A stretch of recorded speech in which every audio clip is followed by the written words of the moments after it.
और कितनी बार तो ऐसा हुआ स्टार्टिंग में पूरा 1 घंटा लेक्चर ले लिया और वो बोलते थे चार्ज ही नहीं है। तो page number 99।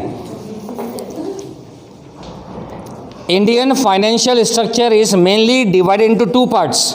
First one is formal, that is also known as organized financial market, and unorganized, means in two parts it is divided: organized financial market and unorganized financial market. Organized financial market, where cash inflow and outflow take place through a proper procedure. Procedure means formalities which are laid down by different institutions.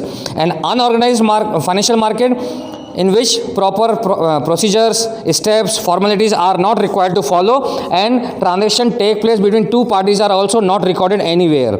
That is called unorganized financial market. Next one is financial market is an important component of the organized financial structure. Means here in this chapter we are discussing only and only organized financial structure. And organized financial structure has 4 components, 4 elements. 4 elements. अब इनको ही मालूम पड़ गया, duster का कोई काम नहीं अपने को।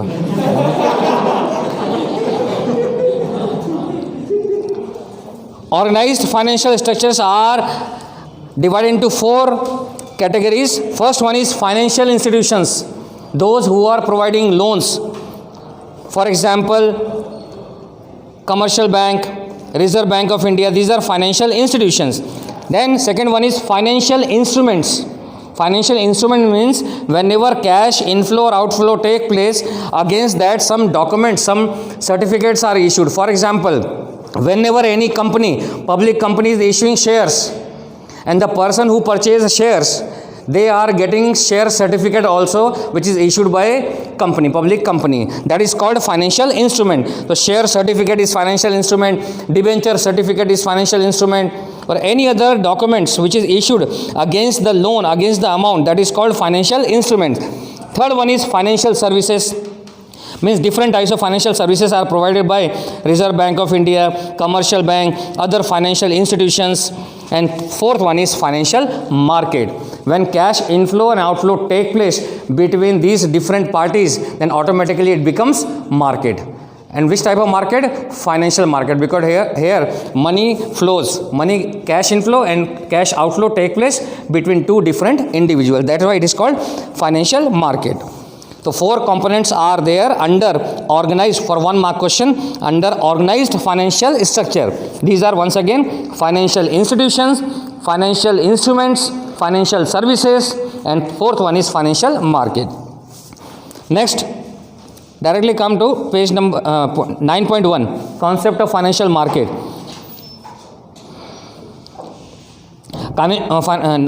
Concept of financial market, second line, financial market is an important component of financial structure. Important component of financial structure means here Indian financial structure is divided into 2 parts once again: organized financial market and unorganized financial market. So here financial market is one of the important component of financial structure, where transactions are carried out on large scale. Investors can decide on their own when and where their savings should be invested based on the perception of trends of financial market. So it depends upon investor where they have to invest their money, either on shares or on debentures, or they want to deposit their money for a long term period, means fixed deposit, or small savings in saving accounts. It depends on investors how to utilize their money or savings. Now participants in financial markets are, now who are the parties involved in financial market? First one is issuer of various types of securities.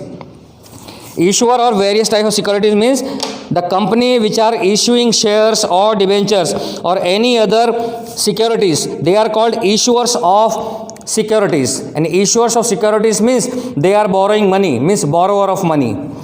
That is written, that is borrower of money.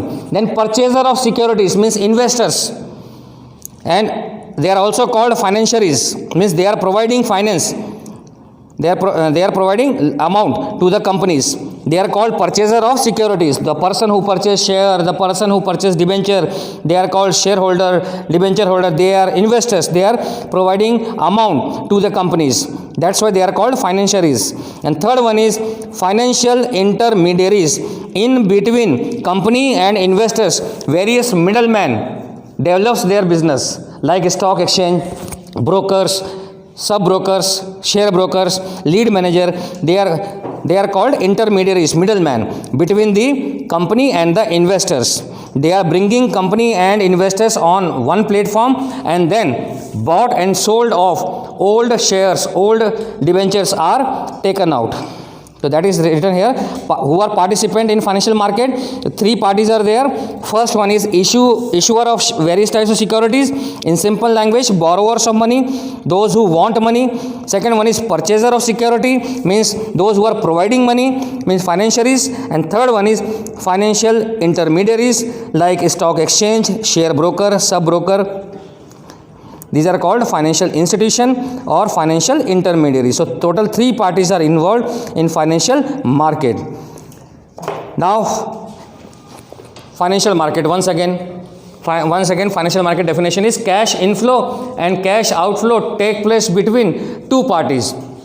Now here another definition of financial market: whenever companies and other institutions are fulfilling their short term and long term capital requirement. For example, whenever any company is issuing share, it means they are fulfilling their long term capital needs. Whenever any कुछ समझ में आ रहा है ना? वो बराबर है. हिंदी में बताऊँ थोड़ा हाँ बराबर है. कभी भी कोई कंपनी अपने पैसे की ज़रूरतों को पूरा करने के लिए अगर शेयर इशू करे तो हम बोल सकते हैं कि वो लॉन्ग टर्म के लिए, क्योंकि आपको मालूम है शेयर की characteristics. The person who purchase share they will not gate their money back during the life time of company. जब वो पैसा लगाते हैं शेयर के ऊपर तो उनको वो पैसे वापस नहीं मिलते. इसका मतलब here company is taking money for long term period. तो अपने लॉन्ग टर्म पीरियड के लिए ज़रूरतों को पूरा करने के लिए या शॉर्ट टर्म के लिए. शॉर्ट टर्म आपने इकोनॉमिक्स में पढ़ा भी है, repo rate, reverse repo rate शायद पढ़ा हो. उसमें बैंक जो है, एक बैंक दूसरे बैंक से, यानी कि जो कमर्शियल बैंक है वो आरबीआई से शॉर्ट टर्म के लिए 7 दिन 15 दिन ऐसे के लिए लोन लेते हैं. तो वो शॉर्ट टर्म ज़रूरतों को पूरा कर रहे हैं. तो भले वो शॉर्ट टर्म के लिए हो या लॉन्ग टर्म के लिए हो, अगर अपने पैसे की ज़रूरत को पूरा कर रहे हैं तो इसमें क्या हो रहा है, कैश इनफ्लो और आउटफ्लो हो रहा है. एक तरफ से पैसा आ रहा है, दूसरी तरफ से पैसा जा रहा है. तो इसको हम फाइनेंशियल मार्केट बोलते हैं. इस मीन्स फाइनेंशियल मार्केट एक ऐसा मार्केट है जिसमें कंपनी जो है या कोई भी संस्था जो है अपनी लॉन्ग टर्म और शॉर्ट टर्म के पैसे की ज़रूरतों को पूरा करते हैं. Means financial market is that type of market in which institutions और any companies are fulfilling their short term and long term capital requirements. आप भी मुझे पैसे देंगे दो, देखो ये भी फाइनेंशियल मार्केट है. आप देखे देखो एक बार, तो प्रैक्टिकली समझेंगे तो अच्छा रहेगा. तो वो क्या है, फाइनेंशियल मार्केट है, बट इट इज़ अनऑर्गेनाइज्ड, क्योंकि इसमें हमें कोई फॉर्मेलिटी, कंपनी की कोई फॉर्मेलिटी पूरी नहीं करनी है. Such type of transactions are not recorded, that is called unorganized. तो दो डेफिनेशन हो गई आपके पास. What is financial market? Financial market is a process. ये लोकेशन नहीं है, it is not a proper location, it is a system, it is a process in which cash inflow and outflow take place between two parties. That is called financial market. Second definition, financial market is that system in which institutions are fulfilling their short-term and long-term capital requirements. How? For example, by issuing shares, by issuing debentures, by issuing mortgage loan, they are fulfilling their capital requirements. Such capital requirements may be long-term or may be short-term. Next page, page number 100. देखो पहले दिन हम 100 पे आ गए. ऐसे तो कोई teacher आपको पढ़ाएगा नहीं, मालूम. First day we are on page number 100. तो financial market is completely divided into two parts that is given in chart. Capital market and money market. Capital market and money market. Capital market means जब कोई भी संस्था अपने पैसे की long term ज़रूरत को पूरा करती है तो वो कैपिटल मार्केट है. मतलब जब पैसे का आना जाना, इनफ्लो और आउटफ्लो लॉन्ग टर्म पीरियड के लिए होता हो, that is capital market. Market का मतलब ऐसा मत सोचना कहीं पहुंच जाओ मेहता मार्केट, ऐसा कहाँ है कैपिटल मार्केट, ढूंढने मत लग जाना प्लीज़. वो 2-3 बच्चे होते हैं कि सर ने बताया था कैपिटल मार्केट है, वो गूगल में ढूंढते हैं कहाँ पर है मेहता मार्केट में. ऐसा काम नहीं करना, हाथ जोड़ के विनती है आप लोगों से. मार्केट मतलब मार्केट नहीं, मार्केट मतलब कैसे भी कहीं भी लेन देन हो किसी के बीच में भी, आपके और मेरे बीच में होगा, वो भी that is also financial market.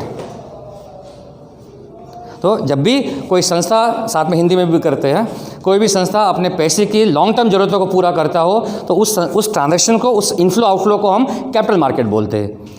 जब शॉर्ट टर्म के लिए पैसे की लेन देन करते हैं, ज़रूरतों को पूरा करते हैं, then it is called money market. ये दो टाइप है, capital market and money market.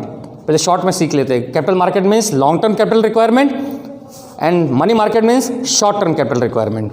Now capital market is again divided into two parts, primary market and secondary market. Primary market का मतलब होता है जब पहली बार, नॉट पहली बार, जब नए शेयर इशू होते हैं, नए शेयर, पहली बार नहीं बोल रहे, फर्स्ट टाइम नहीं, हर बार जितनी बार भी शेयर इशू करेंगे तो कंपनी के पास क्या आएगा, पैसा आएगा। Whenever they are issuing shares, whenever they are issuing debentures, whenever they are issuing any other security, जब भी नया नया कुछ इशू करते हैं शेयर या डिबेंचर, और उससे जो पैसा आता है, इनफ्लो आउटफ्लो होता है, that is called primary market. और जब वो जो शेयर इशूड हो चुके हैं, इशूड शेयर, जो जिनको शेयर दिए, सपोज करो आई हैड परचेज 500 शेयर्स, तो वो 500 शेयर अगर मैं किसी को बेचता हूँ सेकेंड हैंड, वो सेकेंड हैंड कहलाते हैं ना, तो then it is called secondary market. So issued shares, allotted shares to share holders, when they are selling those shares to somebody else, then it comes in secondary market.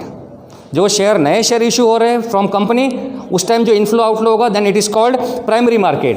और already issued shares are bought and sold, then it is called secondary market. अभी यहाँ तक doubt है तो बोलिए। Financial market is divided into two parts. Financial market is divided into two parts. One is capital market, second one is money market. Capital market are those market where companies or institutions are fulfilling their long-term capital requirements. Long-term capital requirements. Money market is that system, is that process in which institutions are, कोई भी institution हो सकता है, वो bank भी हो सकते हैं, वो कंपनी भी हो सकते हैं, those who are fulfilling their short term capital requirement, short term finance requirement. Next capital market पे आते हैं। Capital market is divide into two parts. Capital market दो पार्ट्स में डिवाइड है, मतलब जो लॉन्ग टर्म की रिक्वायरमेंट्स है, primary market and secondary market. तो whenever company is issuing securities, new securities in order to fulfill their long term capital requirements, then it is called primary market. And when issued securities, already issued securities means old securities, are bought and sold between two parties, between two institutions, then it is called secondary market. Secondary market का main होता है stock exchange. Stock exchange में क्या होता है, जो पहले से शेयर इशू हो चुके हैं, लोगों ने खरीद लिए, और जो नए लोग खरीदना चाहते हैं तो बायर्स को और सेलर्स को एक प्लेटफॉर्म पे लाते हैं और उनके बीच में ट्रांजैक्शन करवाते हैं। तो पुराने शेयर बेचे या खरीदे जाते हैं, पुराने शेयर बोलो, पुराने डिबेंचर बोलो। तो when old shares, old debentures और any other old securities are bought and sold, then it is called secondary market. And secondary market includes stock exchange and other middlemen, intermediaries. Share broker भी होते हैं जो office खोल के बैठे होते हैं, वो भी शेयर खरीदते बेचते, पुराने शेयर खरीदवाते बेचते। That is coming under secondary market. Now first one is money market. What is money market? Once again, money market is that process in which institutions are fulfilling their short-term capital requirement. ये मैंने मेरी तरफ से बताया है, text room को देखते हैं क्या लिखा है। Money market is a market for short-term instruments. Money market is a market for short-term instrument. ये क्या लिखा है short-term instrument? What is the meaning of short-term instrument? Instrument means, for example, whenever company is issuing share, जब share issue करते हैं company, ये तो long term का एग्जाम्पल है पर समझाने के लिए बता रहा हूँ आपको। Whenever company is issuing share, the person who purchase share, they are called shareholder, and once they purchase share, then after that, after purchasing share, they are getting one certificate, that is called share certificate. That certificate is called instrument. आपने जो पैसे invest किए उसके लिए कुछ evidence तो होना चाहिए ना आपके पास, तो वो एविडेंस जो आपको वो देते हैं उसको बोलते हैं इंस्ट्रूमेंट। तो ऐसे ही मनी मार्केट में भी हम जब पैसा लगाते हैं शॉर्ट टर्म पीरियड के लिए, या कोई भी लगाता है या देते लेते हैं, तो उसके अगेंस्ट में एक इंस्ट्रूमेंट इशू करते हैं, एक डॉक्यूमेंट इशू करते हैं, that is called money instrument. तो money market is a market for short term instrument. Money market means a market for assets और instrument which are close substitute for money. Close substitute for money का यहाँ मतलब है कि जो आपने पैसे इन्वेस्ट किए या किसी ने भी इन्वेस्ट किए, मनी मार्केट में शॉर्ट टर्म के लिए जो आपको इंस्ट्रूमेंट मिलता है, जो भी आपको डॉक्यूमेंट मिलता है against your investment, that is close to money, close substitute for money. Reason कि आपने पैसे शॉर्ट टर्म के लिए इन्वेस्ट किए, very quickly, very easily it can be converted into cash. जब भी आपको कैश में कन्वर्ट करना हो, क्यों? क्योंकि आपने ये पैसे कितने दिन के लिए दिए, 7 दिन, 15 दिन, 1 महीना, मैक्सिमम फॉर 1 ईयर। तो आफ्टर कंप्लीशन ऑफ 1 ईयर या 2 महीने या 3 महीने या 6 महीने के बाद it is converted into cash. That's why it is written here that it is close substitute for money.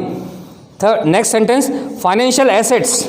Financial assets का मतलब है जो भी आपने पैसे इन्वेस्ट किए किसी भी कंपनी में शॉर्ट टर्म के लिए, तो वो आपके लिए बन जाता है asset, that is called financial assets. Financial assets here in money market having high liquidity are traded in money market. Any financial assets जो डॉक्यूमेंट्स आपको मिलते हैं that is called financial assets. For example, जब share खरीदते हैं तो share certificate और shares are called financial assets. Shares are called financial asset. Debentures, those who are which you are purchasing, those debentures are called financial assets for you. Reason, it can be converted into cash, but वो long term के लिए होता है. In short term, जब भी आप पैसा invest करते हैं, that becomes an asset for you. And such assets having high liquidity. High liquidity का मतलब है बहुत जल्दी, very soon, it is converted into cash. So such type of instruments which can be converted into cash easily and quickly, such type of instruments are traded in money market. Next, it is a market of borrowing money and lending money for a short term. थोड़े समय के लिए किसी को पैसा देना या पैसा लेना, वो जो प्रोसेस होता है उसको मनी मार्केट बोलते हैं। यानी मनी मार्केट में शॉर्ट टर्म पीरियड के लिए लेन देन होता है, बोरोइंग और लेंडिंग। जो सेंटेंस आपको ईजी लगे वो डेफिनेशन लिए आप निकाल सकते हैं। For example, money market is a market, second para में सेकंड लाइन है, money market is a market of borrowing money and lending money for a short term period, and it is a market for securities having a maturity period of 1 year और less than 1 year. यहाँ पे जो लेन then होता है वो maximum 1 year के लिए होता है या उससे कम के लिए। Next, there are 2 parties in money market. Simple, there are 2 parties. One is lender and other is borrower. एक पैसे देने वाले और एक पैसा लेने वाला। Reserve bank of India, commercial banks, cooperative banks, shroffs etcetera are mainly included in the group of money lenders. ये पैसा देने वाले होते हैं। श्रॉफ्स जो होते हैं वो प्राइवेट होते हैं, प्राइवेट लेंडर्स होते हैं, ऑफिस खोल के ऐसा बैठते, सर्टिफिकेट लेके बैठते गवर्नमेंट से और वो पैसा लेन देन करते देते हैं। These are called money lenders, ये पैसे देने वाले हुए। And who are money borrowers, while farmers, traders, state government, central government are the borrowers of money. Farmers और traders कहाँ से लोन लेते हैं? कमर्शियल बैंक से। स्टेट गवर्नमेंट और सेंट्रल गवर्नमेंट किससे लोन लेते हैं? रिजर्व बैंक से। और श्रॉफ से कोई भी ले सकता है।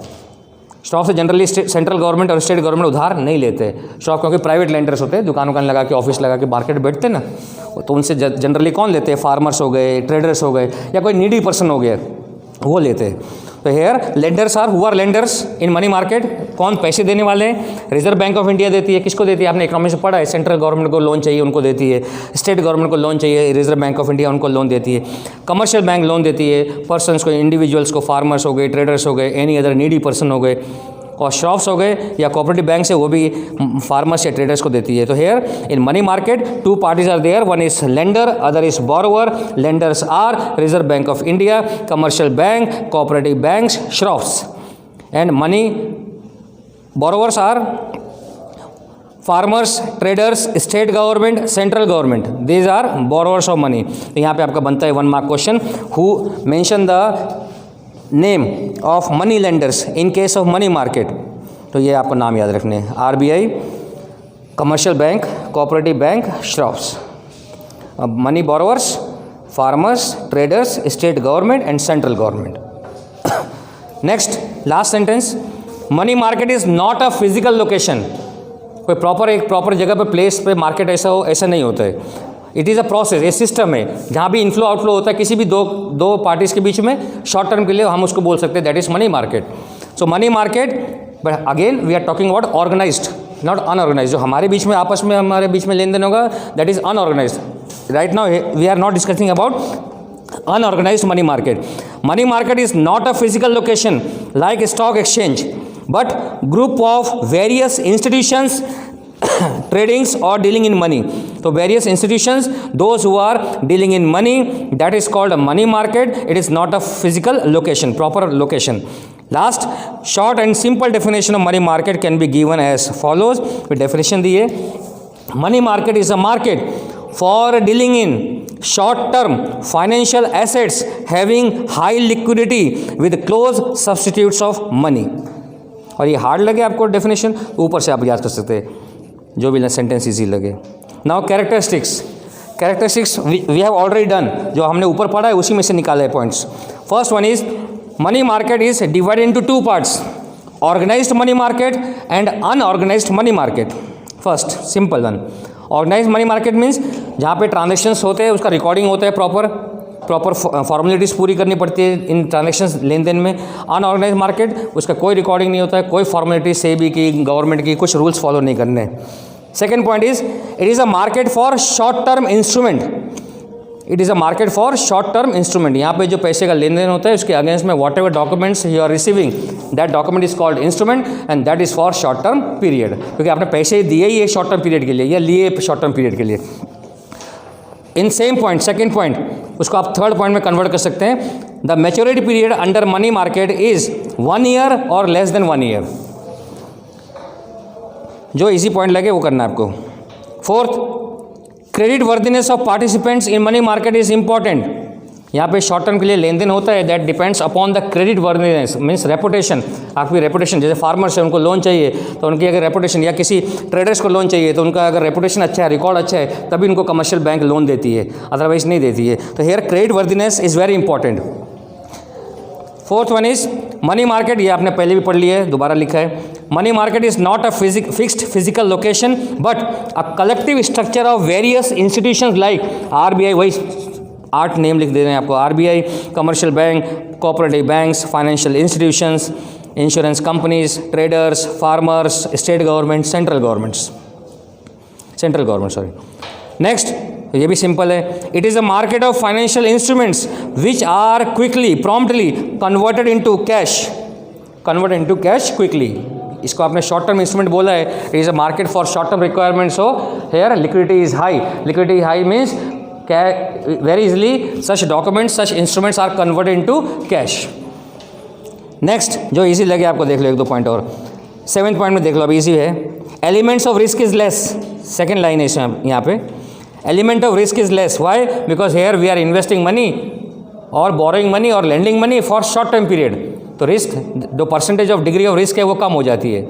तो here element of risk is less as compare to other financial instruments. Other financial instrument means instruments of long term, जैसे शेयर में, डिबेंचर में, उसमें रिस्क ज़्यादा रहेगा as compare to this instruments.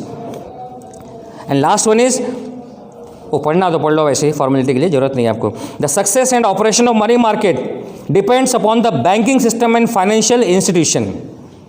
तो इसमें से कोई भी आप 5-6 पॉइंट निकाल के लिख सकते हैं. Next, organised money market and unorganised money market. पहले यहाँ तक कोई डाउट है तो पूछो आप, कोई डाउट हो तो पूछ सकते हैं. Any doubt you can ask.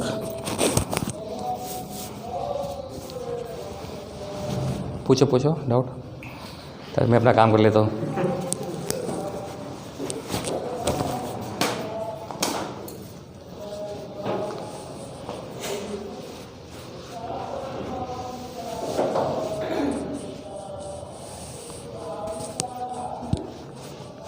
Money market completed. Any doubt you can ask.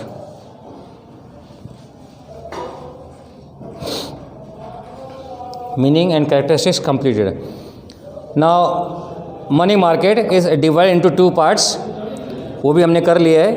Unorganized money market and organized money market. सबसे पहले आते हैं ऑर्गेनाइज्ड मनी मार्केट पे. Organized money market is a formal money market.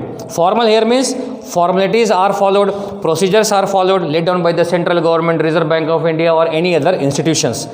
Such procedures or steps are compulsory to follow. Then transactions take place between 2 parties are properly recorded. That's why it is called formal money market. It consists of Reserve Bank of India, commercial bank, mutual funds, etc. Organized money market in India is regulated by, controlled by Reserve Bank of India. Reserve Bank of India changes rate of interest to maintain adequate liquidity as per requirement in money market. ये आपको मालूम है, in order to control money supply in the market, कभी supply बढ़ानी पड़ती है पैसे की, कभी सप्लाई कम करनी पड़ती है, उसके हिसाब से सप्लाई बढ़ाना कम करना, तो रेट ऑफ इंटरेस्ट भी चेंजेस होते रहते हैं. And that is done by, undertaken by Reserve bank of India in money market, because money market is totally controlled by Reserve bank of India. That's why in order to maintain liquidity, in order to maintain adequate money supply, they are changing the rate of interest also time to time. So Reserve Bank of India changes rate of interest to maintain adequate liquidity as per requirement in the money market. Organized money market includes financial instruments. इसमें जो documents issue होते हैं, जब आप पैसा देते हैं तो जो डॉक्यूमेंट्स इशू होते हैं, जैसे शेयर में शेयर सर्टिफिकेट मिलता है, डिवेंचर में डिवेंचर सर्टिफिकेट मिलता है. इन द सेम वे जब आप शॉर्ट टर्म के लिए पैसा देते हैं तो different instruments you are getting. Names are organised money market includes financial instruments like treasury bills, अभी आप उसके बारे में डिटेल में पढ़ने वाले हैं, अभी सिर्फ नाम पढ़ लो आप. Treasury bills, certificate of deposit, call money आपने इकोनॉमिक्स में पढ़ा होगा शायद, inter banking transaction etcetera. Organised money market is being systematically coordinated and regulated by Reserve bank of India. That's why it is called organised money market और formal money market.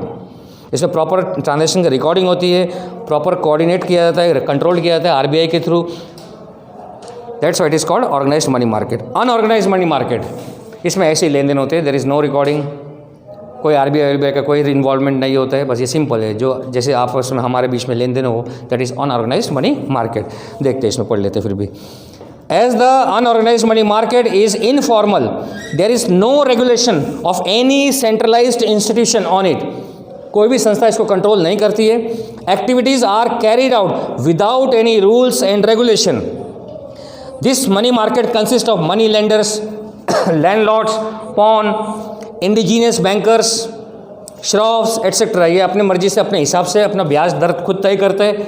Loan देना है तो देते हैं, नहीं देना की इच्छा हो तो नहीं देते. कोई फॉर्मेलिटीज़ पूरी करने की जरूरत नहीं थी, आपस में करते हैं. बट कोई प्रोसीजर है आरबीआई का, उसका एसबीआई का या सेंट्रल गवर्नमेंट का, कुछ कोई भी रूल्स एंड रेगुलेशन सेबी का हो, कोई सेंट्रल गवर्नमेंट का रूल्स हो, ऐसे फॉलो करने की जरूरत नहीं है.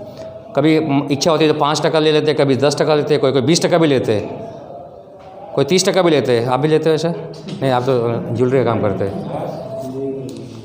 सो here money market consist of money lenders, landlords, pawn, indigenous bankers, shroffs. There is a lack of coordination among all this. The activities of unorganised market have developed in rural areas, though it is also found in, but in some percentage it is also found in urban areas. जो bank या कोई particular institution approach नहीं करते हैं in order to take money, they are coming under category of unorganised money market. तो ये दो difference है, organised money market and unorganised money market. देख लो, आप पढ़ लो एक बार आराम से. Organised money market which includes Reserve Bank of India, commercial bank, mutual funds, etc. And it is regulated by Reserve Bank of India.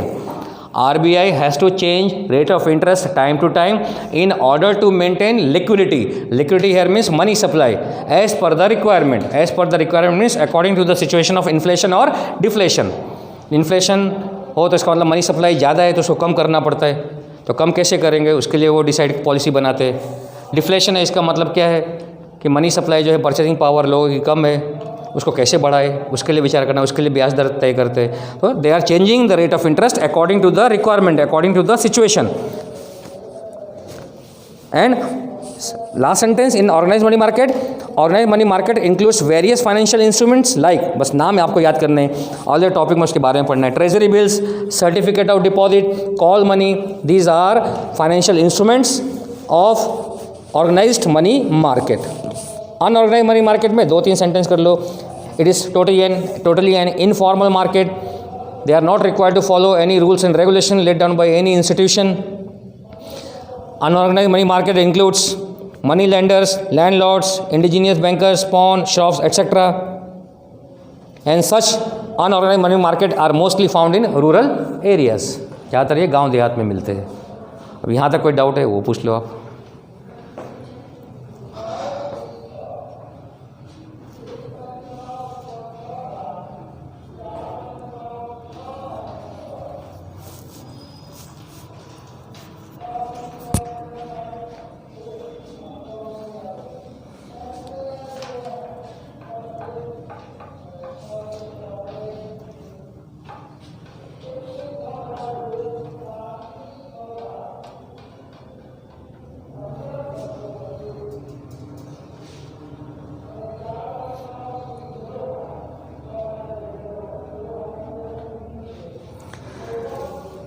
Next topic, instruments of money market. मतलब मनी मार्केट में जब लेन then होता है, dealings होती है, transactions होते हैं money के, इनफ्लो आउटफ्लो होता है, उसमें जो डॉक्यूमेंट्स इशू करते हैं वो डॉक्यूमेंट्स हैव डिफरेंट नेम्स। वो नेम्स आपने पढ़ लिए, ट्रेजरी बिल है, ठीक है, सर्टिफिकेट ऑफ डिपॉजिट है, ठीक है, कमर्शियल पेपर भी होता है, बिल्स ऑफ एक्सचेंज भी होता है, जो आपने 11th में अकाउंट्स में पढ़ा होगा, बिल्स ऑफ एक्सचेंज चैप्टर, ठीक है, वो सब है। तो first one is treasury bill. Treasury bill is a short term financial instrument. ये फर्स्ट सेंटेंस जो है आपको सभी पॉइंट्स में आप लिख सकते हैं, because all are short term financial instruments. सभी के सभी मनी मार्केट में आते हैं, मतलब शॉर्ट टर्म के लिए, तो ये सेंटेंस कॉमन हो गया आपके लिए। Treasury bill is the short term financial instrument, but अब आगे का चेंज करना है, आगे का सेम नहीं लिखने का है। Treasury bill is issued by Reserve bank of India. Treasury bill is a short-term financial instrument which is issued by Reserve Bank of India on behalf of Government of India. अभी आगे भी मुझे भी मालूम है, पढ़ते आगे जानकारी लेते। Treasury bill is an important components of money market all over the world. Government, now here government is borrower and reserve bank of India is lender. जो गवर्नमेंट है, सेंट्रल गवर्नमेंट या स्टेट गवर्नमेंट, वो पैसा ले रही है यहाँ पे किससे? रिजर्व बैंक ऑफ इंडिया से। जब पैसा लेते हैं तो एक डॉक्यूमेंट बनता है, एक एविडेंस बनता है, रिटन एविडेंस कि दिस एंड दिस इंस्टीट्यूशन और गवर्नमेंट हैज़ टेकन लोन, उसको हम बोलते हैं treasury bill. Here, government procures borrowed money for short period through treasury bill. It possesses cash liquidity. Reason? Maturity date of treasury bill is either 91 days, 182, no 91 का double कर लो 182 days, then 182 का double करेंगे 364 days। तो ऐसे इन 3 time period के लिए वो loan लेते हैं, आइदर फॉर 91 डेज और 182 डेज और 364 days. Government is borrowing money from Reserve bank of India and against that whatever instrument is issued by Reserve bank of India, that is called treasury bill. Next, treasury bill is a zero coupon bond. Zero coupon bond because here Reserve bank of India is not charging any interest on the lending money. जो पैसे government को दिए उस पर कोई ब्याज नहीं लेते हैं, that's why it is called zero coupon bond. Treasury bill is also known as zero coupon bond. Reason? Because interest is not paid on it and it is issued at discount. It issued at discount and redeemed at par. Issued at discount and redeemed at par. Issued at discount का मतलब है, for example RBI ने 1 लाख रुपए के treasury bill issue किए 1 लाख के, उसको issue करना पड़ेगा डिस्काउंट पे। For example discount is 10%, 10% off 1 lakh is 10,000, deduct 10,000 means they are issuing treasury bill of 90,000, दे रहे पैसे 90,000 और वापस कितना लेंगे? पार मतलब सेम 1 लाख रुपीज़। तो वो जो 10,000 है that becomes the income for reserve bank of India. हम ऐसा बोल सकते हैं that is the interest, that is an income for reserve bank of. Free में थोड़ी देंगे ऐसा पैसा उधार में, ब्याज तो चाहिए ना, तो ब्याज लगाते नहीं है। But here treasury bill is issued at discount and redeemed at par. वापस सब लेते, रिडीम मतलब वापस, रिटर्न एट पार। देने के टाइम कम पे देते हैं, कम वैल्यू पर, लेने के टाइम फेस वैल्यू लेते हैं, पार प्रीमियम डिस्काउंट आपने शेयर में पढ़ा होगा, पढ़ा नहीं पढ़ा? ये तो मेरे को लग रहा है आपने फर्स्ट टाइम बुक टच की है, ऐसा है? Example is given. It is issued at discount and redeemed at par. For example, treasury bill of 25,000. Here value is 25,000. This is called face value. Is issued at 23,500 and the investor is paid the value. Investor is paid the value at par means 25,000 on maturity date. जब उसकी date आ जाएगी तो आपको पूरे 25,000 वापस करने हैं।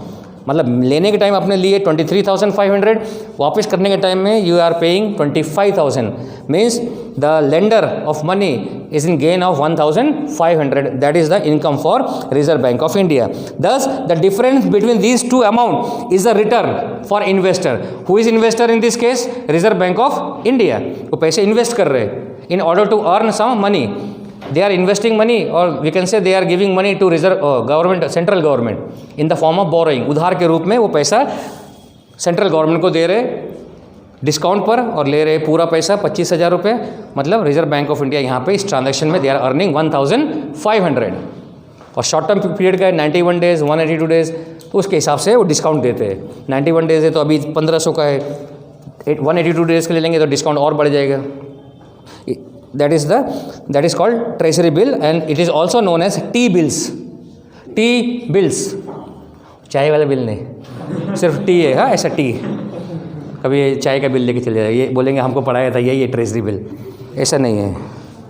Treasury bill आना 2-4 बच्चे हैं इसमें से. वो बहुत से संस्था है ना, बहुत दिन चाय पीते हैं फिर बिल बनता है तो बोलेंगे यही टी बिल है, ये हमने 12वीं में पढ़ा था. Okay, treasury bill completed. Any doubt you can ask. Treasury bill is a short-term instrument issued by Reserve Bank of India, to central government or state government also. And against that, the document or certificate which is issued by Reserve Bank of India is called Treasury bill. Treasury bill has high liquidity. Reason, it is issued either for 91 days, 182 days or 364 days. Means maximum for 1 year. That's why it is called, it has high liquidity. Treasury bill is also known as zero coupon bond or T-bills. But why it is called zero coupon bond? Because no interest is charged by Reserve Bank of India. But Treasury bill is issued at discount and redeemed at par. And the difference of these two is called return for the Reserve Bank of India. Means lender of money. जो पैसा दे रहे हैं उसके लिए income है. That becomes the difference of these two. Becomes income for the lender of money. And last, treasury bill is also popularly known as T-bills. उसको T-bills बोलते हैं. अभी डाउट है? Any doubt you can ask.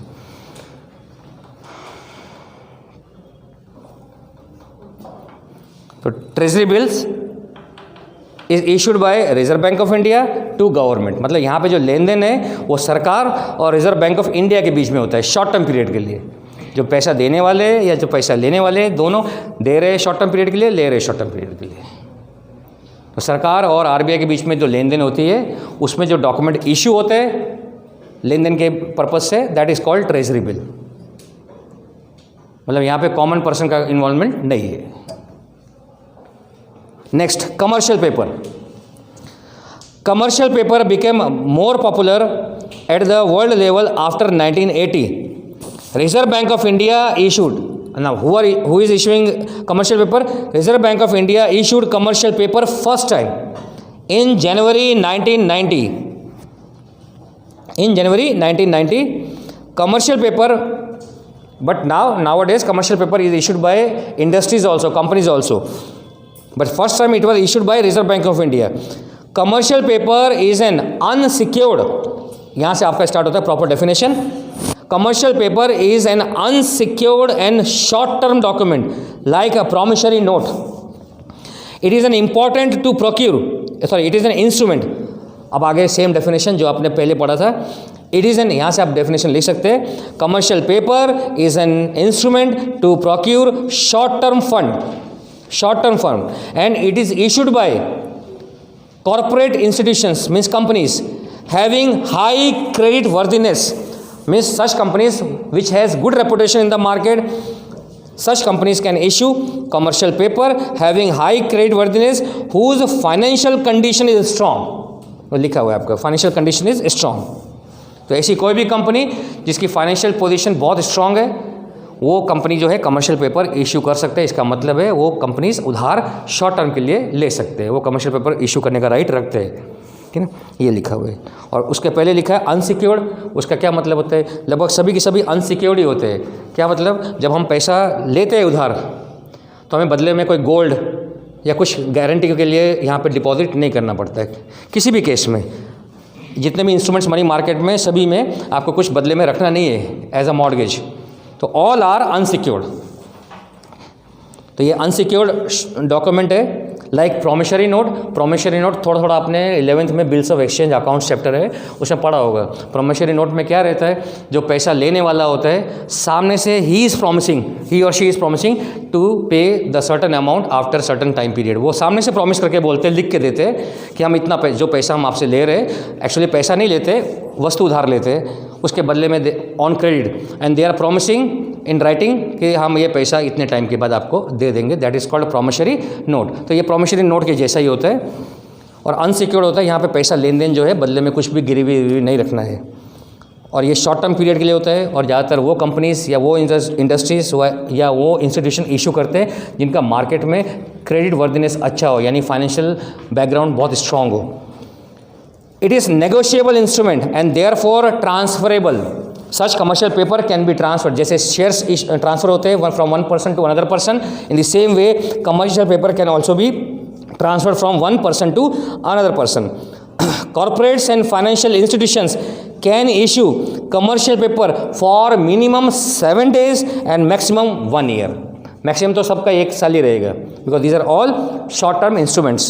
So here commercial paper can issued minimum for 7 days and maximum for 1 year, and it is regulated by, ये भी common sentence है, because all these are all organized instruments of money market. और organized का मतलब क्या है, हमने ऊपर पढ़ लिया है. Organized money market is regulated by Reserve Bank of India. The same common sentence is given. It is regulated by Reserve Bank of India and it is issued for 5 lakh, minimum for 5 lakhs. मतलब पैसे की ज़रूरत 5 लाख हो कम से कम तभी commercial paper issue करते हैं. और मल्टीपल्स और इट्स मल्टीपल्स मतलब 5 लाख, 10 लाख, 15 लाख, ऐसा minimum 5 lakh at a discount, and it is also known as finance paper, industrial paper or corporate paper. So in simple language, commercial paper is issued by corporate institutions, means companies, and such companies which have high credit worthiness, means which has strong financial background, and such instruments are negotiable, means transferable. And last one is commercial papers are issued minimum for 7 days and maximum for 1 year, and such commercial papers are regulated by Reserve Bank of India. And it is issued for 5 lakh or its multiples at discount.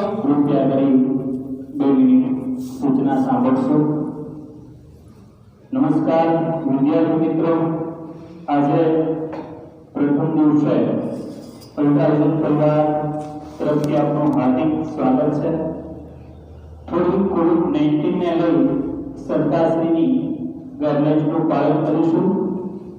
ખાસ દરેક વિદ્યાર્થી મિત્રો જ્યારે સ્કૂલે આવો ત્યારે ફરજિયાત mask, sanitizer, thermal gun, તાપમાન મોપાવી સ્કૂલમાં એન્ટ્રી કરશો. ખાસ સવારે સ્કૂલે આવતી વખતે અને અત્યારે છૂટતી વખતે કોઈ પણ જગ્યા પર ટોળાવાળી ઊભા ના રહેવું. ખાસ તમારી શારીરિક તબિયત સારી ના હોય, તાવ, શરદી, ઉધરસ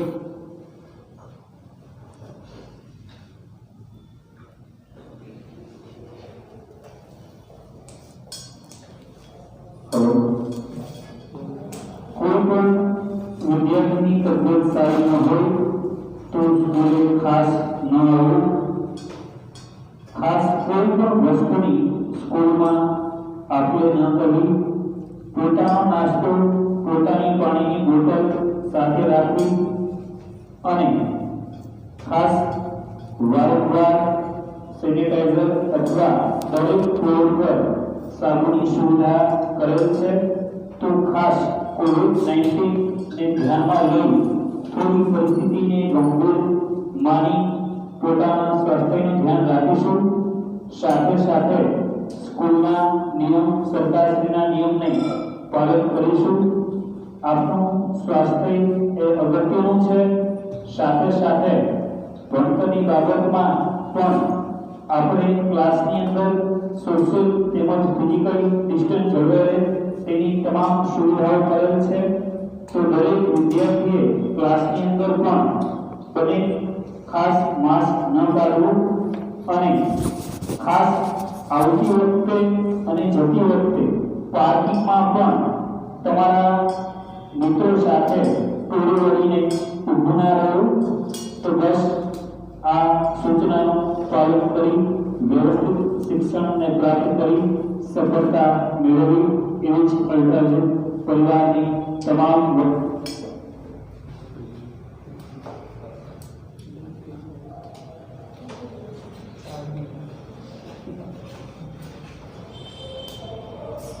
તો બસ આટલું જ. થોડું ધ્યાન રાખીશું. તમામ વાલા વિદ્યાર્થી મિત્રોને અલ્ટ્રાવિઝન પરિવાર તરફ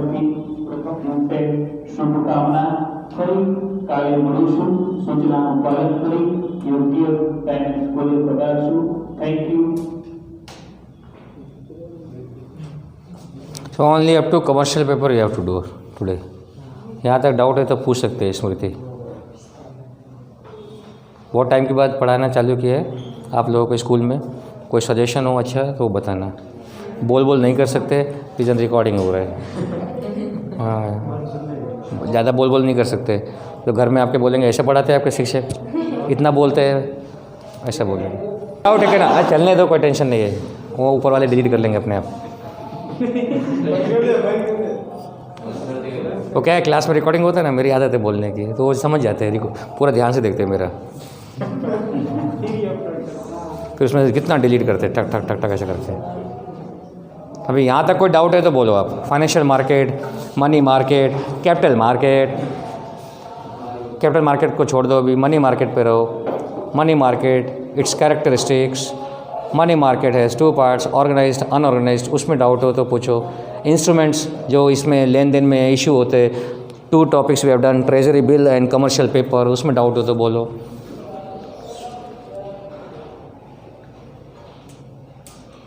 सब ठीक है साहब, सारी व्यवस्था अच्छी है, आप टेंशन मत लो ऐसा।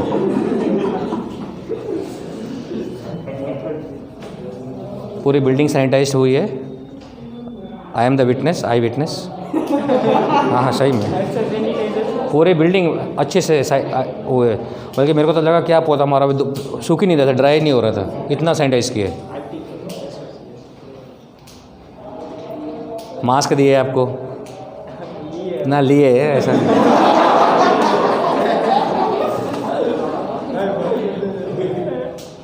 तो व्यवस्था अच्छी है, ऐसा कुछ नहीं, आपको डाउट करने की ज़रूरत नहीं है। अब क्या, अभी आए ना, थोड़े दिन पढ़ाई पे ध्यान दो आप।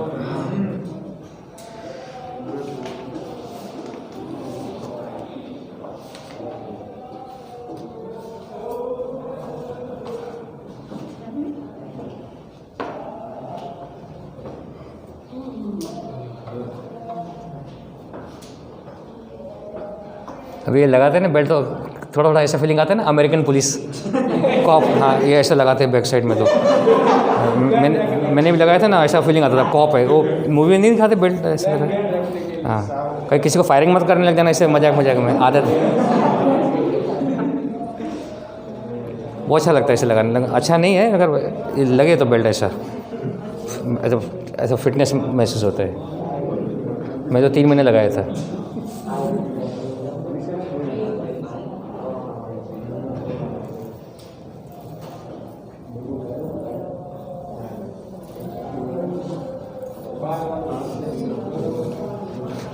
देखो, I brought my own text book, पता है क्यों? मुझे भरोसा नहीं था आप लेकर आएंगे, सबके पास है, अब कल से नहीं लाऊंगा।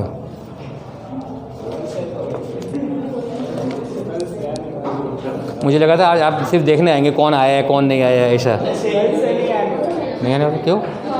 अरे नहीं, कल से आना, मैं थोड़ा कम पढ़ा दूंगा, ऐसा कुछ नहीं है, मजाक नहीं, ऐसे ज़्यादा लगा हो क्वांटिटी तो कम कर देंगे, इसमें कुछ नहीं है। बंद कर दो ना।